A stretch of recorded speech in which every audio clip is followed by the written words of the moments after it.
Oh my goodness. Okay, this was a huge adventure and it didn't look like it was working for a minute, but I'm hoping it's now working. But strange things are happening. If this is working, can you please just let me know by putting a comment in the comment box over there? That was really strange. Okay, but we're going to move on. I'm hoping this is working. All right, so everybody, it's been a few weeks off since I've done Sight Reading Maverick, which is my weekly sight reading show. Really glad to be back. I had a really crazy month or so, but the semester is done. All my students are on hold now. So tons to do, but I love my sight reading show, so we're back on. In case you haven't ever watched this before, this is a weekly show where I sight read music that people have requested. So that's where we are. I've had a few requests made this week. So now we're going to begin. I don't see anybody making any comments in the comment box. I was hoping to see somebody say that it's working. I'm very disoriented because it's always worked in the past. So I think I'm going to go ahead and just decide it's working. Yeah. Feel free to say something. Oh, good. Okay, Louis says the sound is too low. I'll turn it up a little bit. Is that any better? There's always this delay. So I'm going to start. And Louis, if it is still too low after the first piece, I'll check in the comment box. All right. The first piece that I chose to play actually is by Eugen d'Albert. And this is his suite in 5 movements, opus 1. So I'm guessing this is his first thing that he wrote. And yeah, so I'm going to start with the Allemande because I love Allemands. Why else did I choose this? Oh, because I'm reading about a pianist and composer during the time of Franz Liszt. Her name was Marie Jaëll. I think that's how you say it. And so she studied with Camille Saint-Saëns. We're going to hear some of her music later, but she also, Eugen d'Albert was also in that same time period. So I was reading about him, was curious. All right, this is in D minor, 4/4. What else? 16th notes are the prominent rhythm in here. There are some 32nd notes on the last page, but they're very just sort of ornamental. But actually that really helps to choose a tempo.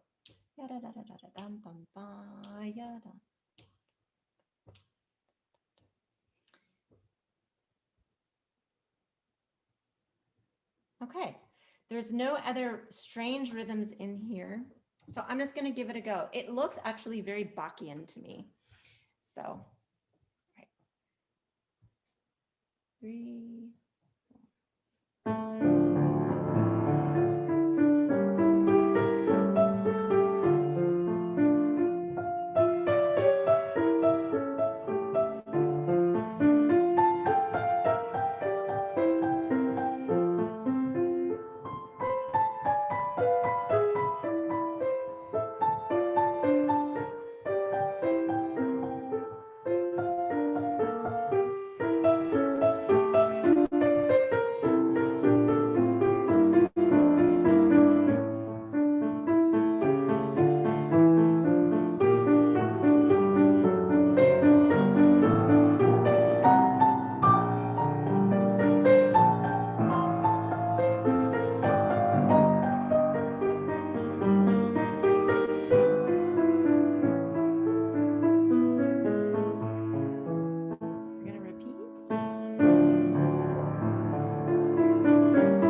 I liked that quite a bit. Oh, I have another friend online. Hello. That was really gorgeous. I enjoyed that a lot. I'm a sucker for anything that sounds remotely Baroque, or I don't know. I mean, this is very romanticized, but beautiful. I'm going to skip the Courant, perhaps for obvious reasons. They intimidate me, and I'm assessing, as I start these sessions, I'm always assessing where my brain is. And it's been a while since I had to live stream my sight reading, so I'm a little bit nervous, quite honestly. So I'm going to continue warming up by doing his third movement, which is a sarabande, which if you've watched my show before, I'm also a sucker for sarabandes. So here's his sarabande, also in D minor, but it doesn't look like that from the start of it. Sarabandes usually tend to emphasize the second beat, and they tend to be slower, which is always great. So very straightforward, not that many 16th notes. There's tons of dotted notes. So I don't want to necessarily do it too slow. Otherwise, that's going to get kind of bogged down.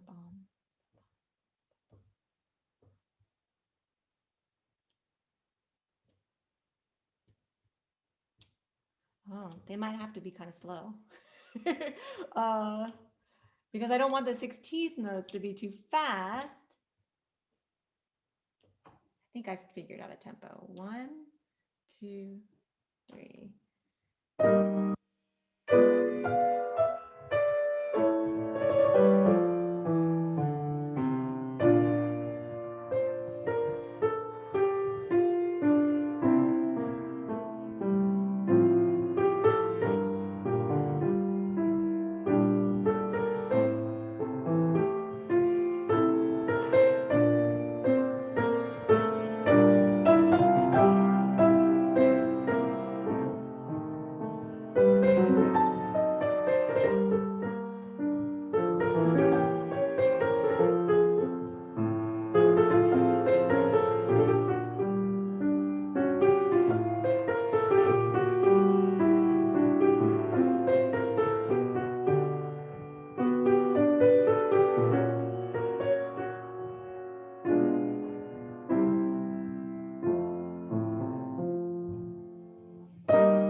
Very interesting.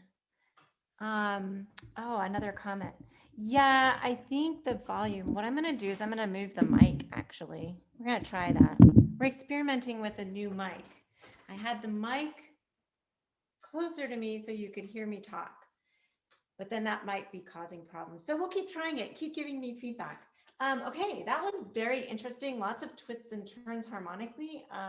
And I think I was playing the correct notes, but they were still, yeah, there were still twists and turns. So that was interesting.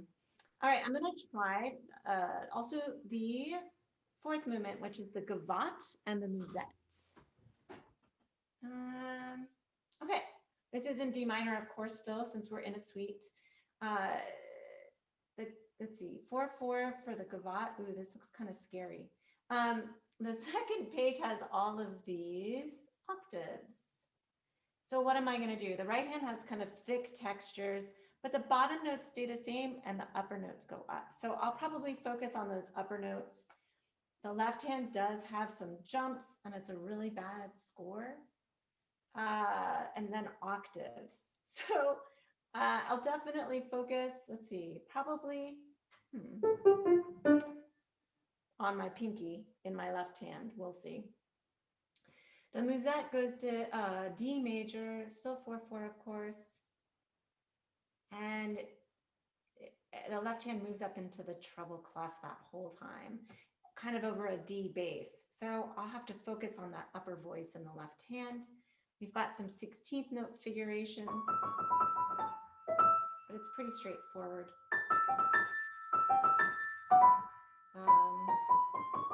Ooh, we've got 3 against 2. That's good to catch before I start. Yeah, okay. Well, this should be interesting. A little bit more of a challenge. All right. First one is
Okay, I got myself in a little bit of trouble in that one. Oh my goodness. First of all, I should have looked to see the score gets worse and worse as you go through, and so it's really hard to read. That's my excuse, at least. But anyway, so be it. That was very interesting. I'll have to give that another go someday, perhaps in the privacy of nobody watching. Anyway, all right. So that was good. I like that. The next piece was requested by Louis. Oh, good. Not as much static. Awesome. We'll probably just keep it at this level. It's always hard to get exactly the right setting, at least I find. All right, Louis recommended or requested Muzio Clementi's Sonata, Opus 13, number 6. Now, when I first saw that he had sent that, I thought, oh, it's a sonatina. I've probably read it because I've read all of the sonatinas, I believe. But then I looked more carefully and saw this does not look like a sonatina. So I'm very curious to try out this sonata. It's in A flat, so that's a little daunting. A flat is not really my favorite key to sight read, but we'll see what happens. It's marked Allegro agitato, and I believe he requested the first 2 movements, so we'll check those out. It's very interesting. It just does not look like Clementi to me. We've got lots of triplets, but also duples, never together. So it alternates. That's kind of interesting. Looking for anything else that's leaping out at me.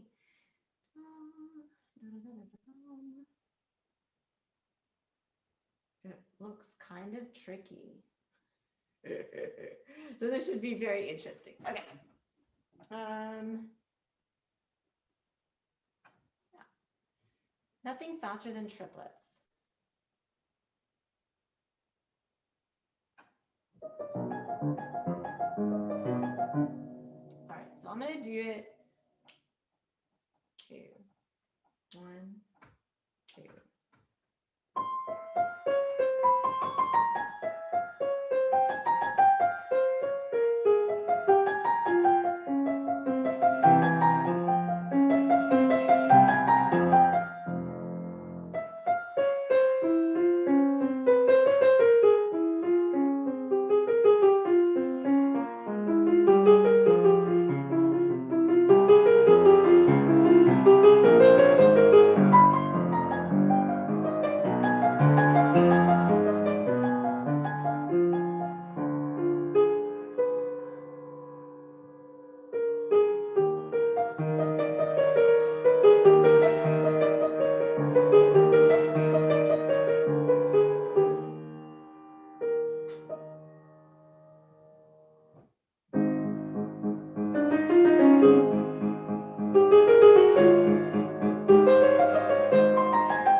Wow, that was not really what I expected.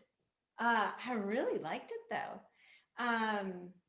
Oh, and my friend said that he played it when he was young. That is very cool. I seriously, I've never heard these, so this is very cool to me. All right, so this is, I'm going to go on to the second movement, which is not in the same key. This one is an E flat, I think. Just double checking. Nope, C minor. I think I got the key wrong in the last one too. What did I think it was based on it? Oh, I thought it was A flat.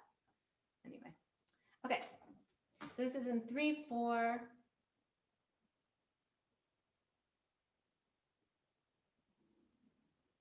16th notes. We've got some 32nd notes.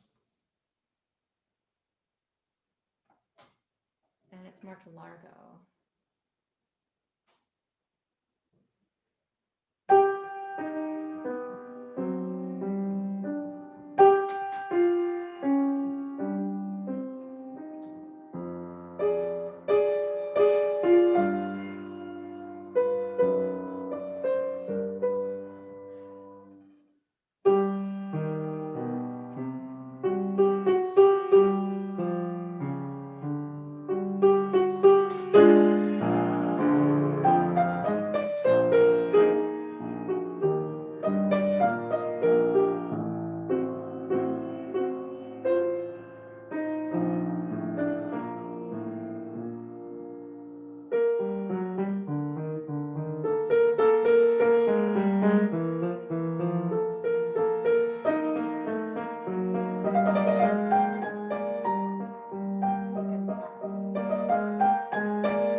really, really, really beautiful. Wow, I'm very moved by this sonata. So thank you, Louis, for requesting that. And I need to look into his other sonatas as well, obviously. All right, time is flying by. So I'm going to move on to the next piece, which is, please no one tell anybody I'm doing this. This is a piece that's, I think, shouldn't be recorded. It's not in the public domain, but I got a special super duper request from a colleague, so I'm going to do it. It's only one page. This is by the Brazilian composer Claudio Santoro. This is his Paulistana #1. And the story behind this is that at the university where I work, this was the required piece for everyone to perform. So I got to listen in on all those juries, and I really loved the piece. So I have heard it a couple times, but the teacher asked that I sight read it. I don't know why, but we're going to sight read it. So Paulistana #1, Paulistana. It's a lento, and it's not really in a key per se, but it's very beautiful from what I remember. Has a regular rhythm in the left hand, which is very lovely. And then the right hand has this beautiful melody. So let's hear how it sounds.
I think that is gorgeous. Oh, okay. How can you get the score? We can chat later, perhaps. I don't know, because I literally just received this other day because I was listening to juries. So they sent me the score, but we can talk. Yeah, isn't that just gorgeous? I would really like to read some more of his music because I just think it's exquisite. It's so beautiful. And I didn't say this before I started, but one of my comments in a lot of my jury sheets was that the rhythm was not accurate in most of the students. Actually, I don't think any of them really got it totally right. So I was totally self-conscious about that while I was sight reading it because I wanted to be sure I got the rhythm right. I think I did. The students, I'm sure, will tell me if I didn't. Okay, the next piece on the program was another request by Louis by I think it's a female composer. Her last name is Fillaux-Tiger. Louis, my French person, if you can make sure you tell me if I'm pronouncing my French stuff correctly or incorrectly, that would be great. All right, so my guess is it's Louise instead of Louis, like our Louise Fillaux-Tiger. This is her Menuet. We're in A flat major or F minor. I'm having trouble with keys today. It looks like it's F minor. F minor, we've got lots of scalar stuff.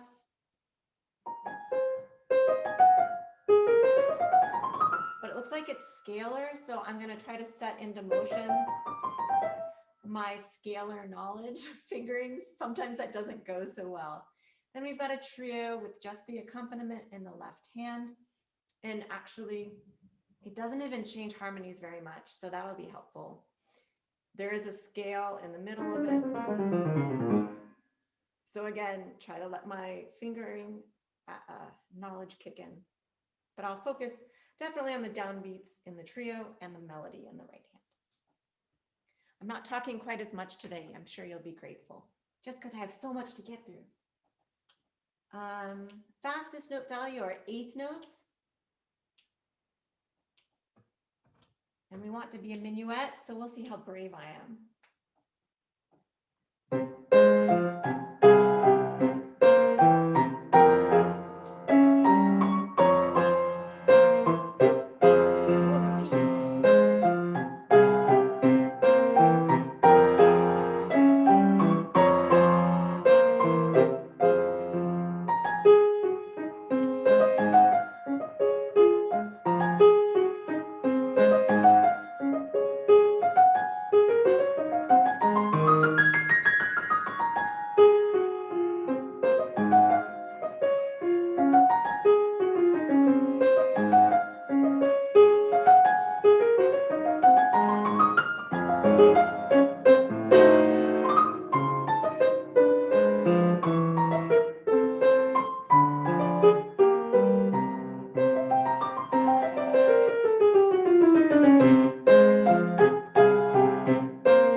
Charming.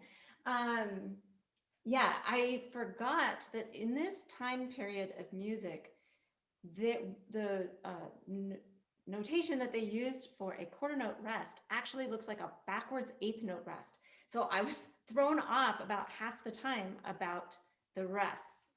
So now I remember that little notational difference. I like that. It was really hard for me to get the sound I wanted in the trio. And that's something, you know, sometimes when you sight read, you don't worry about sound, but my goal was to try to get a contrasting sound to that first section. It didn't go quite as planned, but next time we'll try. All right, next on the program is R. I might just do one to start off with because of time. We'll see. Marie Jaëll I mentioned her earlier in the program. She was a fascinating woman, and I'm reading a book about her, pianist and composer. She concertized all over Europe with her husband, who was also a pianist, who was also amazing. They were friends. Well, she studied with Camille Saint-Saëns, composition, and she also hung out with Liszt a lot. So pretty amazing woman. And she also did a lot for piano pedagogy. So fascinating lady. This is from her Esquisses romantique. This is her first one. There's Ombres, Ombre, I don't know how to say it. I think it means shadows. It's marked Appassionato, C minor. It's a lot of this triplet figure with the melody in the right hand. So I'll think a lot about blocking. Maybe not, because actually I just realized it's divided. So most of it, the bottom of the chord is in the left hand. So here we do have some opportunity to block. Just for my eyes to grasp all the notes at once. Okay, in the middle, it does go into duple, so we're out of triplet mode. But now we have the melody that's doubled. Actually, everything is doubled, so everything is the same in both hands for a while, which is convenient. I'll tell myself to relax there. And then interestingly enough, it does not go back to the triplet material. So that's kind of different. You know, so many of these shorter pieces tend to be ABA form, but it's not this one. All right, let's try this. I'm not quite sure what she means at the beginning. All right, we're just going to improvise.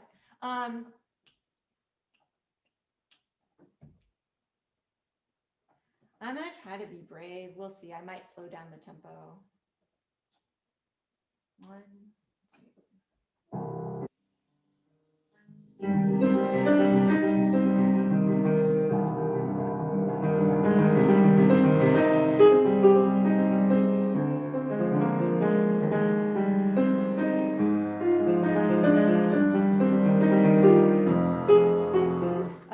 Again, because I lied. I think I do take it all in the right hand. Sorry about that. 1, 2.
go as well as I wanted to. But I think it's a cool piece if I could play it well. Yeah, it was really awkward at the beginning. So I have to figure that out. I think that's like a technical thing that seems like, I don't know, it just works better once you figure out the trick. Okay, I think because of time, I'm going to skip to the last one that's listed. And then if I have time, I'll go back and work or do the Jaëll, the other Jaëll. So the next piece is by, I'm going to say this totally wrong, I think. Chiquinha Gonzaga, a Brazilian pianist, another Brazilian pianist. And this is her tango called Chi. She wrote tons of music for piano, tons and tons and tons. So I was really curious to try something out. And we don't have a lot of time. So I'm going to go ahead and just read it without looking it over too much. Just a peek. Okay.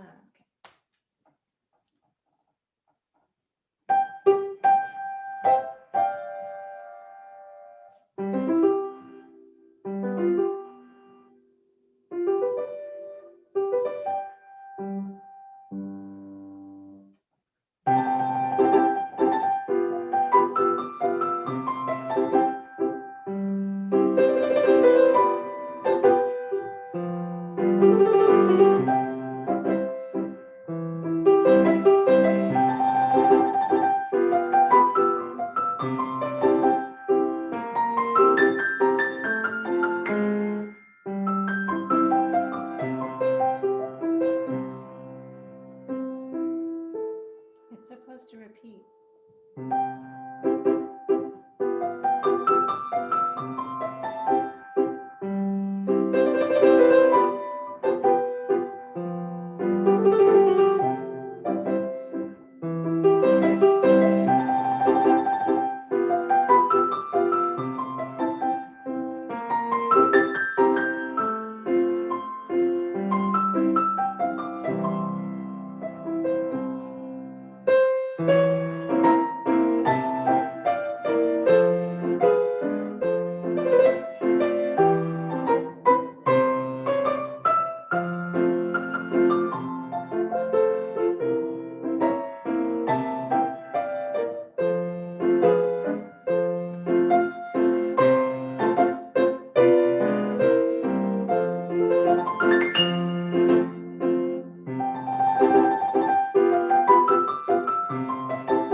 That was not a good ending. Let's try that again. Oh my gosh. There's so many ledger lines.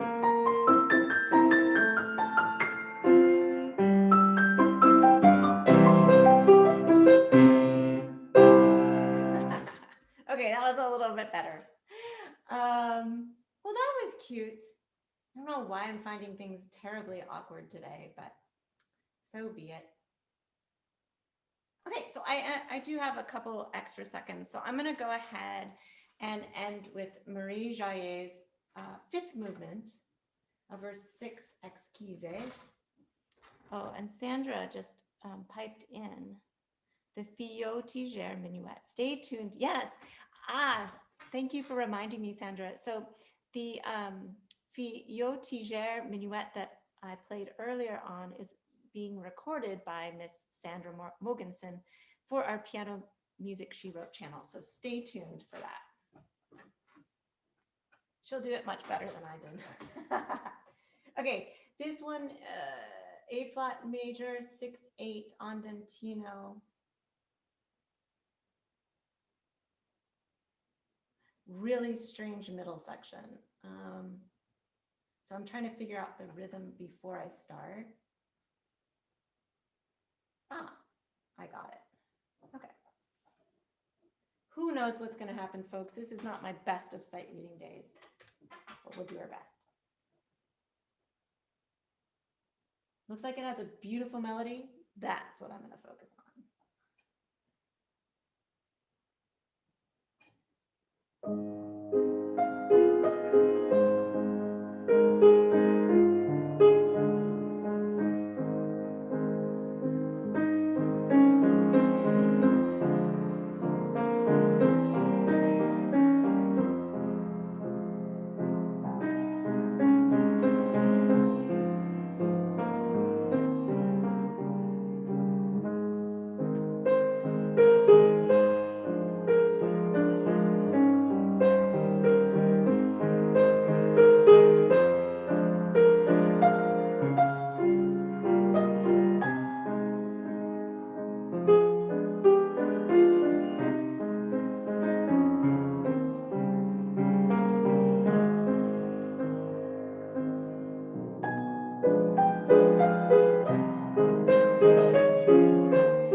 that's a nice way to end this program.